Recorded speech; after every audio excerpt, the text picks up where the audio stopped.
Hi everyone, welcome to my channel. So I'm going to be starting a new series and it's all about sewing, and it's going to go from very beginner to as much as I know. So this is going to be how to set up your machine. This is going to be a very broad video. No matter what machine you have, you should understand how to set up your machine from this video. All you're going to need is your machine, the cords, which would be the power cord and the pedal, some thread on a spool. I don't know if you can see that. And then you're gonna need a bobbin. So if you don't have a bobbin, I have so many of these. I don't even know how to count how many. Like, you can get them on Amazon very cheap. But they should have came with your machine, 2 to 3. And they can be found in the compartment in the front of your machine, right in here. Or it could be in the back of the machine. If it was a cheaper machine, then the compartment is usually in the back, which I have sewn on every machine. One of the best machines I had was one of those. So the one I have today is the Featherweight, and it's a Singer. So we're gonna go ahead and get started. Okay, here we are. This is my point of view of my sewing machine. We're going to set up the top of the machine. So you have your thread, right? And this is, you should just try with the one your machine comes with or just with a basic thread. But we will get into the different types of thread in a later video and what they could be used for and what type of fabric they should go with. Okay, so you put it on, and mine is horizontal. The new machines are doing this. All the ones I started with were vertical. It's not gonna make a difference. I don't know why they're doing that. So anyway, you're gonna come around here, and there's a hook up here. You're gonna hook it around this.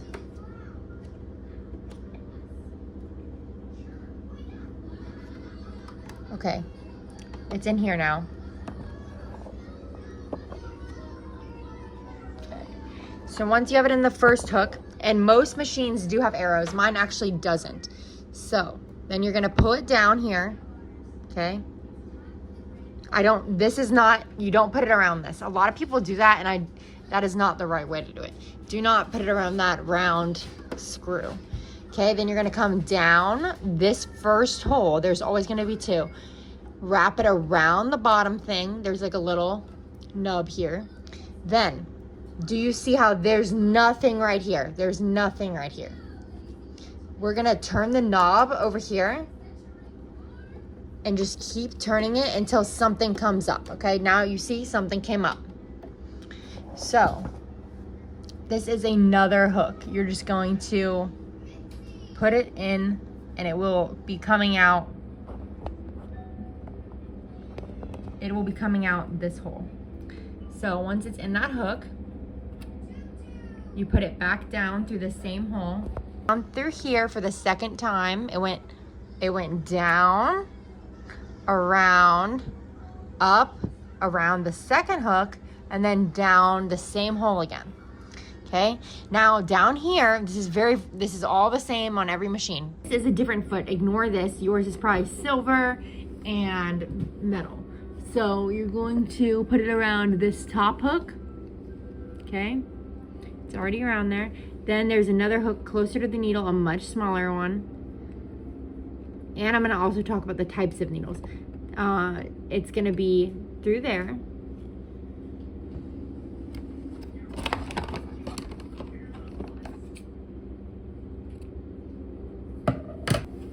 Okay, this is how I'm taking off of this weird foot. That foot is for a button. So I'll put back on my basic foot, and you can see how the top part is threaded.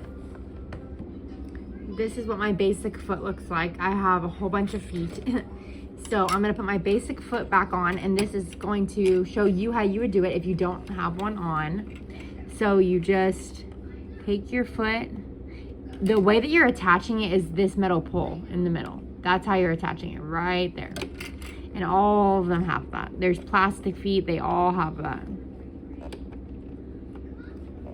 And then you just pop it in, okay? And you'll hear a click. So now my foot is on here. I'm lowering the foot with this lever, okay? There's a lever somewhere. Sometimes the lever is on the back. Sometimes it's on the side. But most of the time it's right here. Up, down. And this is when it says raise your presser foot. You do that. Lower your presser foot. It always has to be down when you're sewing. Some machines won't even let you sew when it's up. It won't do anything. So always have it down, okay? This thing is for buttons. Don't worry about that. It's for buttonholes. This is like an automatic threading mechanism, and it's not necessary. I personally don't use it. If you cannot thread the needle, then you can learn how to use this, but this is going to be different on every machine. Okay, so now that we have the top threaded, it's hanging back here. I'll show you the next step. So you have your threaded bobbin, right? This is the bobbin we threaded on the top. Okay. And you're going to open this bottom part. Okay, most of them look like this. However, some of them you have to open the front part of this, and there will be access to it from in here. That is honestly my favorite way. It's much easier to do when it is inside the machine. However, this is much more popular. So anyway, we're gonna drop it in, okay? I'm gonna go into detail about the other version in a minute. But anyway, we drop it into here. You put it into a little divot. You can see my fingernails right here. Put it around. Hold on, I don't think I got it in. Okay, so now it's in, and I pull it over here to the side. Now, the machine is on. You're going to hold the top thread that you already have finished. Hold it in your hand, and I'm going to press my threading button. I want you to watch what happens. So this is my threading button right here, the one that has the 2 needles. Not every machine has that. It's not necessary at all, but mine does. I want you to watch what happens when I do it, and I'll explain if you don't have that button. I'm holding this. Ready? Okay.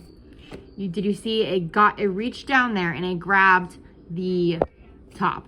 Okay, so we raised the presser foot. You don't have to have it down for that. We're not sewing right now. I had it down just by mistake. Okay, now you put something through it and pull out the bottom thread. You can use a pencil, you can use your scissors, whatever you want. So now the bottom thread is coming out of the bottom of the machine, as you can see, and the top is still where it's supposed to be. The machine is completely ready to sew now. So if your thing opens on the bottom, it's going to be this container. However, it's going to have a metal holder and a little latch that holds the bobbin. You're going to take the holder out with the latch, okay? Put the bobbin into that. It's the same thing. It has a little notch that you're going to put the thread in. It's very similar. And then you're going to pop it back in, and it will click. It will make a click sound. You put the, there's a little stick like leading off the edge. You're going to line it up with where it's supposed to be, and it's very obvious. And then you push it all the way back in. And how you're going to thread the machine if you do not have a threader button, this is how you do it. You're still going to do the same process of holding the top string in your hand just to make sure it's secure, and you're going to twist the knob on the side of the machine, okay?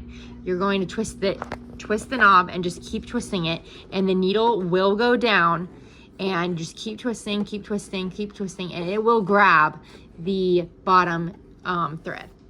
And then you'll do the same process, pull it back up with your hand, and then you take the scissors, swipe it through, take pencil, swipe it through, and you will get it out. It's the exact same thing with or without the button, and if your thing is a top loader or front loader.